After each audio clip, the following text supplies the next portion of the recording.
Christine, how much does it hurt the WNBA when Caitlin Clark is out?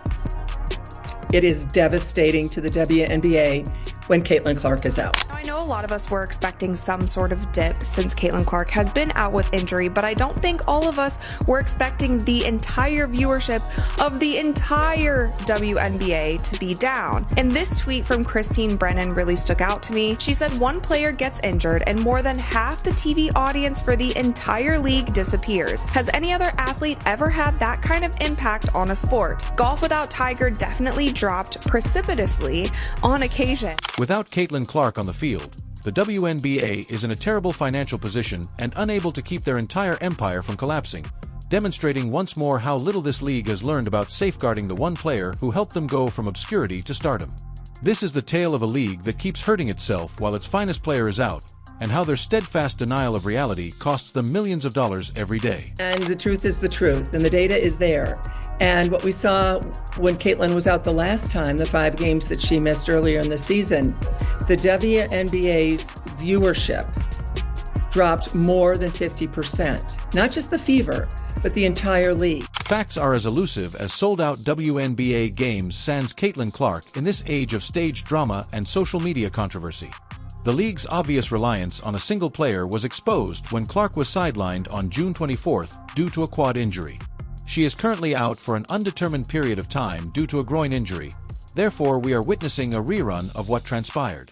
Quad injury jumped to her groin likely because of compensation. But the thing that you have to be careful of is if, say, you try to rush her back from this injury as well, then you're getting into this territory where a very serious injury can happen. That is what the Indiana Fever, that is what Caitlin need to avoid the best that they possibly can. So if it means that Caitlin is out for 3 weeks, if it means that she is out all the way through All-Star, then so be it. While Indiana Fever games saw a 53% decline in viewership, nationally televised WNBA viewership fell by an astounding 55%, from an average of 1.8181 million when Clark played to just 847,000 without her. But at this point, the story becomes really absurd. And by absurd, we mean inevitably disastrous for a league that won't accept responsibility for its errors. Went down. The WNBA ratings have dropped over 55% across the board. Hey, guess what, guys? League is Caitlin Clark. The league is Caitlin Clark. She is the WNBA, guys. Sidelined with a left quad strain May 24th. National TV viewership has plunged since then 55%. Before the injury, the Fever, her team, were averaging 1.81 million viewers, almost 2 million. Since her injury, fewer than 850,000. The WNBA was busy doing what they do best and taking no action to safeguard their most important asset, while Caitlin Clark was busy doing what she does best: filling arenas to capacity, shattering television rating records, and making record-breaking income. While lecturing everyone about basketball plays, it seems reasonable to let opponents target a player who accounts for 26.5% of all WNBA revenue without facing any repercussions. The fact that this exact situation has occurred in the past is fascinating, and by fascinating, I mean outraged. However, it doesn't seem like the league can get past its past. The WNBA has previously seen a decline in revenue and viewership following the injury of its top player. It's similar to witnessing someone touch a hot stove, get burned, and then reach for it again right away, saying they were unaware of the risk. News is alarming for the league, and it's alarming for the league because this is such a crucial year for the WNBA. At the end of this season, the WNBA will go into CBA negotiations. If negotiations go well, then every single player in the WNBA has a much better chance of making so much more in their next contract. And that's one thing when you start thinking about how many people stopped watching when Caitlin Clark got injured. A lot of people stopped watching because they are boycotting the WNBA. They don't want to give viewership to any other teams or any other players, whether they like other players on the team or not, because of how the media and the league itself has handled Caitlin Clark and how they have treated her. If you find this entertaining, please subscribe. The financial catastrophe came suddenly and brutally. Tickets for Fever games are now 71% less expensive, with some going from $860 to $250. The sharp drop in average ticket prices from $1,370 to $80 for all of Clark's missed games reveals a lot about who truly draws interest in this league. Road games that were rescheduled to larger venues are now finding it difficult to fill arenas that would have been full if Clark had been there due to the demand for her tickets. One of the most eagerly awaited games of the season, the Los Angeles Sparks Fever rematch, saw a price drop from $210 to $95. With $2.25 million in attendance, this game was among the most viewed WNBA games ever. However, without Clark, it turns into simply another dull game for casual viewers. What's really concerning about this is the fact that we are only a month into the regular season, and Caitlin Clark has already been out with 2 injuries. With the first one being her having to miss some time with a left quad strain. Now, of course, this is concerning because if you're already on your second injury, you don't want to be that player that is always hurt. Cough, cough, Embiid, cough, cough, Anthony Davis. So I really do hope that the Fever really sits her out right now for a while, only because you don't want her to have more long-term injuries and be more prone. One of the most outspoken critics of the WNBA's treatment of its best player is seasoned sports writer Christine Brennan. On her game, Caitlin Clark and the Revolution in Women's Sports, her next book, seeks to highlight the shortcomings of the league. The WNBA continues to fail to meet the moment, Brennan remarked after opponents singled out Clark once more. This is what viewers see when more people than ever before watch. Brennan's criticism is succinct and straightforward. According to league statistics, Clark alone attracts more than half of the league's television viewers. However, they continue to give her cheap hits and hard fouls, which are just intended to intimidate their top player. It's similar to witnessing a restaurant owner permit patrons to ridicule the chef, who is the sole draw. Man, congratulations to the WNBA. Your ratings are going to drop by 55 to 60% once again. I believe the WNBA has successfully broken Caitlin Clark. It's becoming a predictable and bothersome trend. Opponents who appear more concerned in making remarks than in playing basketball frequently foul Clark. The Phoenix Mercury were responsible for 80% of the league's 30 severe fouls on Clark, 5 of which happened in 2026. When she reacts to the physical play, she is chastised for being overly combative. She gets chastised for being overly sensitive while she stays silent. The absence of a winner is a situation that the league is hesitant to address. In the meantime, the entire WNBA ecosystem continues to experience financial ruin in addition to the Fever. This year, the league was already expected to lose $50 million. When Clark isn't performing, attendance counts return to their pre-Clark levels, television ratings decline, and item sales stagnate. Despite the Clark-driven spike in popularity, those losses are accumulating at an alarming rate. As big a deal as Tiger was in men's golf, Keith, he did, and when he was gone, it affected the ratings, but nothing like that. And, Michael Jordan being out, maybe a 5 percentage points or something. Nothing like this. You can make a strong case, and I will make that case, and have that there is no one single athlete more important to his or her sport or tour or whatever the circuit is that they play on than Caitlin Clark is to the WNBA. The fact that this entire catastrophe was entirely avoidable is its worst feature. When Clark first began playing, she was a modest rookie who would often compliment her colleagues in an effort to draw attention away from herself. For a 22-year-old, she responded to criticism with incredible poise and maturity. The league had the opportunity to welcome her, shield her, and leverage her fame to improve the sport as a whole. Rather, they let small-time politics and jealousy ruin what ought to have been a celebration of women's basketball. The consequences of a Clark's injury go well beyond ticket sales and TV ratings.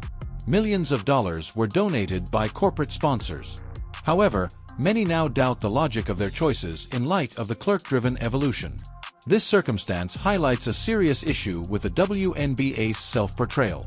The league appears to be torn between embracing every bit of manufactured drama that could spur social media activity and wanting to be regarded seriously as a professional basketball organization.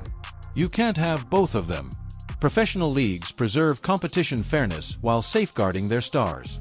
Drama organizations in high school attempt to gain attention by inciting controversy. I don't even know where to begin, man. I hope Caitlin Clark is okay. I want to know when this injury even happened, bro, because let's be serious here. She has the quad injury. Mind you, Caitlin Clark hadn't missed a game since she was like 19 years old, since she was like 18 in college or something. Now she has a groin injury. We've never seen Caitlin Clark play as bad as she played the last 3 games. Let's just be serious here. She's like 1 for 20-something on threes in the last 3. We've never seen her shoot the ball this way. I'll say that. Has she been hurt and playing through this? Basketball players who are female. As I noted, there is a clear and embarrassing divergence with other professional sports leagues. What if the NBA allowed players to use dirty tactics to pursue LeBron James for months while maintaining that the sport was only competitive? The league would forbid that right away, and players would be banned before you could call it a flagrant offense. However, it appears that the WNBA is happy to let this detrimental practice continue. They seem to think that any attention is good. Because of the poisonous atmosphere produced by the league's inability to safeguard Clark, WNBA fans are refusing to attend other games because they no longer believe the sport is competitive. You have a major credibility issue that extends well beyond revenue and ratings when your own supporters say they won't watch games without your biggest celebrity because they don't think the games will be called correctly. I admire about Caitlin. She's a warrior. She's tough. You hear me? Bruh, you just don't see players. You don't see female basketball players like her. I'm sorry. I done seen a lot of female basketball players, like I said. The WNBA has had multiple chances to improve the situation, but they have consistently failed, which exacerbates the situation. Each of Clark's incidents ought to have prompted the league to set explicit guidelines for player safety and fair play. Rather, the same cliched answers about basketball plays and letting the players play have been given in every circumstance. Ironically, Clark's injury, which the league ought to have been trying to avoid, has served as the best evidence of her worth to the team. The 55% decline in viewing is not trivial. However, there isn't much proof that the WNBA has taken note of this. While depicting routine basketball plays involving Clark as serious issues, league officials frequently use language like competitive balance and allowing players to be physical, as if hard fouls and dirty acts were somehow necessary to the game. They still don't take seriously risky plays against her. Lena, I believe the physicality and all this hacking and fouling that goes on, she getting blindsided by Marina Mabrey. I think all of this stuff is having a wear and tear and an impact. And all you guys are doing are hurting yourselves. Because the numbers are gonna drop and drop and drop. And trust me, when it's time for that collective bargaining agreement, they are going to point to this and say, well, how can we give you guys all this money? What happens if she gets hurt? The WNBA has to make some difficult choices about what kind of league they want to be. However, there isn't a complicated fix for this problem. They must start acting like a professional basketball operation if they hope to be perceived as such. They must set explicit rules for player safety and adhere to them consistently. The real basketball game must no longer be overshadowed by fictitious arguments. Above all, they must acknowledge that their best performers should be shielded from the kind of abuse and targeting that simply serves to create drama on social media, particularly those who really fill venues and increase TV viewership. The WNBA's continued decline in earnings, attendance, and viewership after Clark left is a somber reminder of what the league was before to her arrival and what it can become again if they don't alter their strategy. Without Clark, the league's average viewership this season was just 555,000, much lower than the 670,000 average from the previous year. These figures signify a return to the days before Clark, when only ardent supporters attended empty stadiums and pointless games. Okay, because of the way they play the game, because I love the WNBA, I love the way they play the game. But we really watching because Caitlin Clark and everybody watching. Now listen, if I keep bumping her, knocking her down, might get her a concussion, you might hurt her for real. For 2 weeks, she was done with like a hamstring. She was down. 55% of the viewership was down. She comes back the next game, it's about 3 million viewers. Now let me tell you something. Growing up in the hood, they teach you this. Always protect the money. Y'all keep hurting her and all that. She's going for a year or two. Ain't nobody gonna watch it. If nobody watches, how y'all gonna make and generate money? The fact that the situation didn't have to be this way is the worst part of it all. The WNBA could have leveraged Clark's popularity to create a solid basis for long-term success if they had sufficiently protected and marketed its star athlete. Rather, until they find out how to safeguard and promote the players who genuinely generate interest in their league, they have constructed a house of cards that falls apart the moment their biggest draw is taken off the court. The WNBA will continue to experience these cycles of boom and bust, where the existence or lack of a single star dictates whether or not people care to pay attention. The question is whether the WNBA will eventually learn to safeguard their prized asset, or if they will keep up this negative trend until they have wasted every chance that Clark's fame has given them. Based on what we've seen thus far, it doesn't appear that the league is suddenly becoming more sensible. Please use the comment area to express your opinions. To ensure you don't miss anything, subscribe and turn on all notifications. Once you click the video on the screen, we'll see you in the next one.